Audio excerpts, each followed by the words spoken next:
Bon matin à tout le monde. Aujourd'hui, tel que promis, un peu en retard, mais quand même, vous l'avez aujourd'hui. La revue de Sideswipe. C'est un repeint du modèle Sidearm Sideswipe de la ligne Revenge of the Fallen, Hunt for the Decepticons. Ce repeint ici, c'est censé être un exclusif, d'après les informations que j'ai eues sur Internet et sur certains channels de reviewers sur YouTube. C'était censé être un exclusif limité à 1000 exemplaires et outre-mer. C'est absolument faux apparemment. Pas seulement apparemment, mais évidemment. C'est un exclusif, oui, mais un exclusif à Walmart. Donc facile à avoir, facile à acquérir. Donc si vous êtes capable de mettre la main dessus, si vous avez les moyens, achetez-le. C'est un beau repeint.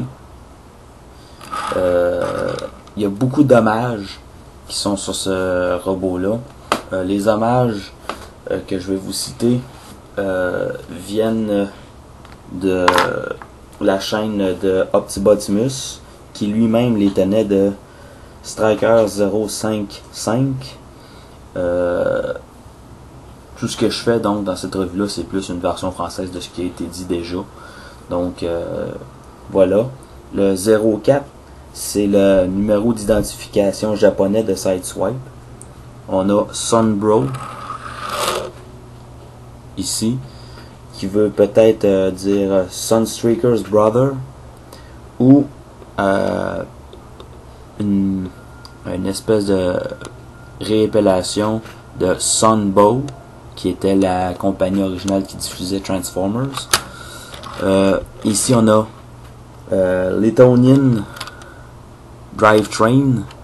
Litonian, ça peut être pour la planète Lyton, qui se trouve à être la planète que Unicron dévore dans le film de Transformers animé. On a Axalon Rat Traps. Ça c'est une référence à Beast Wars. On a Macadams, qui se trouve à être une espèce de bar cybertronien. Les couleurs se trouvent à être un hommage à GoBot Génération 2 Sideswipe, et les insignes rouges, c'est des Transtech. Donc voilà. Pour ce qui est de transformer ce robot-là, cette voiture-là en robot, c'est une transformation totalement nouvelle comparée au premier Sideswipe de Revenge of the Fallen. Donc pour commencer, le mode armé de la voiture. Essayer de sortir les armes de là. C'est pas une mince affaire, je vous dirais. Faut pratiquement démonter la voiture au complet pour ensuite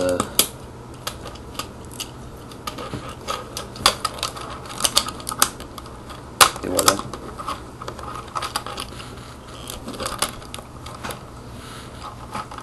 Ça c'est le mode Sidearm, le mode d'attaque de véhicule de Sideswipe. Essayer d'en mettre les pièces à leur place, c'est un petit peu laborieux à mon avis. Bon, tant pis.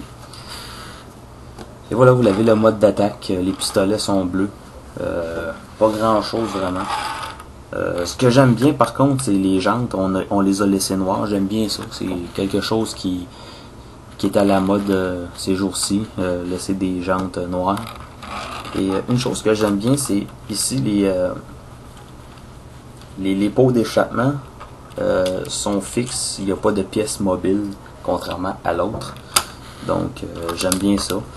J'aurais peut-être aimé avoir une application de peinture pour le symbole Stingray ici. et sur les côtés, mais déjà là ça aurait fait peut-être un peu plus lourd étant donné tous les détails qu'on nous a donnés.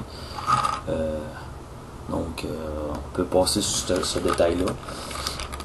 On peut détacher les fusils, je vais les mettre de côté tout de suite et passer à la transformation.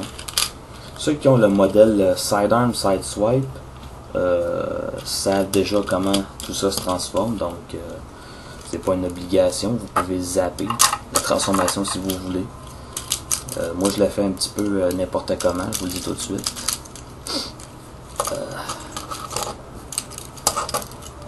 J'ai tout le temps, de toute façon fait ça. On va monter un petit peu l'objectif.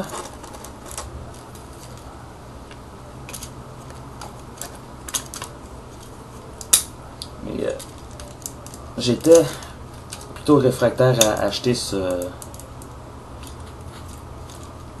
cette version-ci parce que je me disais bon c'est encore un repeint, blablabla d'un personnage que j'ai déjà, mais le plus je regardais le robot, plus j'aimais ce que je voyais. Donc finalement j'ai décidé de l'acheter la semaine dernière et c'est seulement aujourd'hui que je me tape la revue pour vous. Et la raison pour laquelle j'ai attendu, c'est que je voulais être en vacances et je suis vraiment en vacances pour 2 semaines. Donc, ce qui fait que c'est pour ça que je me gâte un petit peu aujourd'hui.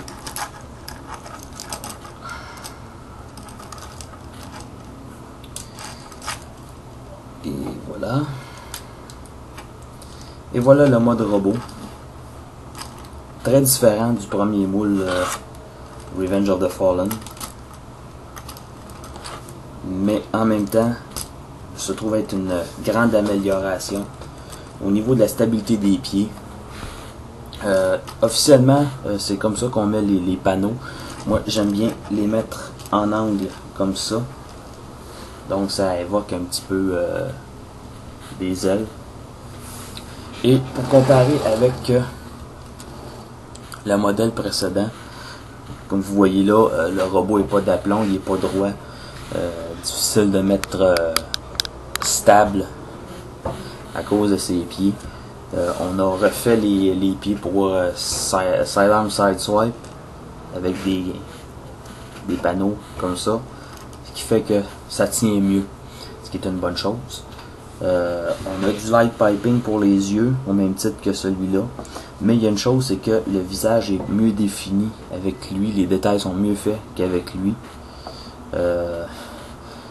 J'aimais quand même l'espèce de petit backpack qu'il y avait sur celui-ci. J'aurais aimé le retrouver ici, mais ça n'a pas été fait. Il n'y a pas non plus les lames de ce côté-ci. Et Luigi nous disait que elle, son reproche qu'elle faisait à ce modèle-ci, c'était que les bras étaient plutôt maigrichons et courts. Je suis plutôt d'accord avec elle. Et j'ajouterais peut-être même un détail, c'est que ses bras font style Popeye un peu. Des gros avant-bras et des petits bras. Donc on a un Popeye bot ici. On a gardé les espèces de morceaux caoutchoutés à la fourche que l'autre modèle avait. C'est-à-dire ici. En dehors de ça, vraiment pas grand chose à rajouter. Pour ce qui est de le mouvement, on a la tête sur un ball joint, les épaules sur un ball joint, et on a une espèce d'articulation ici, donc une charnière, articulation au niveau de l'épaule, le coude, les poignets, eux autres, ne bougent pas, la taille fixe, les jambes d'avant en arrière sur le ball joint et vers le côté un peu, tourne comme ça, le joint pour le genou, et c'est tout. Donc bon, c'est un Deluxe, c'est pas quelque chose qui va être hyper élaboré. Quelque chose quand même qui me déçoit un peu, pardon, c'est que ici, au contraire du modèle original, on n'a pas de peinture d'appliquer pour les lumières. Ça aurait été plaisant d'avoir ça. Et le seul insigne Autobo qu'on trouve, c'est celui qui est sur le capot. On n'en a pas d'autre. Donc, tandis que le Sideswipe original en avait. Donc, ça. Mais en dehors de ça, c'est vraiment un bon modèle. Beaucoup plus stable. Meilleure possibilité de positionnement. Vraiment bien fait. J'aime bien ça. Plus que je le regarde, comme j'ai déjà dit, plus je le regarde et plus j'aime bien ça. Hey, il y a aussi une articulation au niveau d'ici. J'avais oublié.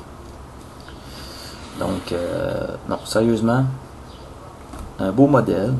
J'aime bien. Comme je dis, je l'ai déjà dit, je le répète encore. Plus je le regarde et plus je l'apprécie. Sérieusement, un modèle à avoir. Si vous n'avez pas eu le sidearm, sideswipe, et si vous n'avez pas celui-là, celui-là c'est le modèle à avoir.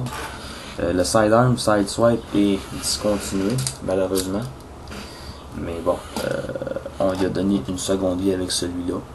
Il y a aussi un autre Bumblebee qui est exclusif à Walmart, qui utilise le premier Deluxe avec une nouvelle tête. Le premier Deluxe Revenge of the Fallen avec des numéros, des symboles cybertroniens, mais celui-là j'ai pas l'intention de l'acheter. Si vous entendez des voix, c'est des jeunes à l'extérieur qui s'amusent allègrement en dépit de la température légèrement nuageuse. On va fermer la fenêtre, comme ça va lui fermer la gueule. Bon, finalement c'est ça. Autre chose à rajouter, les jambes sont très détaillées. On a mis beaucoup de détails, ces jambes. Même les bras. Donc, c'est vraiment un bon petit robot. Plaisant à voir. Et j'apprécie aussi le fait que sur les fusils, on ait rajouté cette petite gimmick là. C'est vraiment rien. C'est juste un petit ajout qui n'était pas obligatoire, mais qu'on a on a mis quand même, donc bien plaisant. Donc voilà, une petite revue tranquille en attendant d'avoir Mudflap, Dark of the Moon et les leaders Bumblebee et Ironhide. Donc en attendant, je vous dis à la prochaine et en espérant que vous ayez aimé cette petite revue là.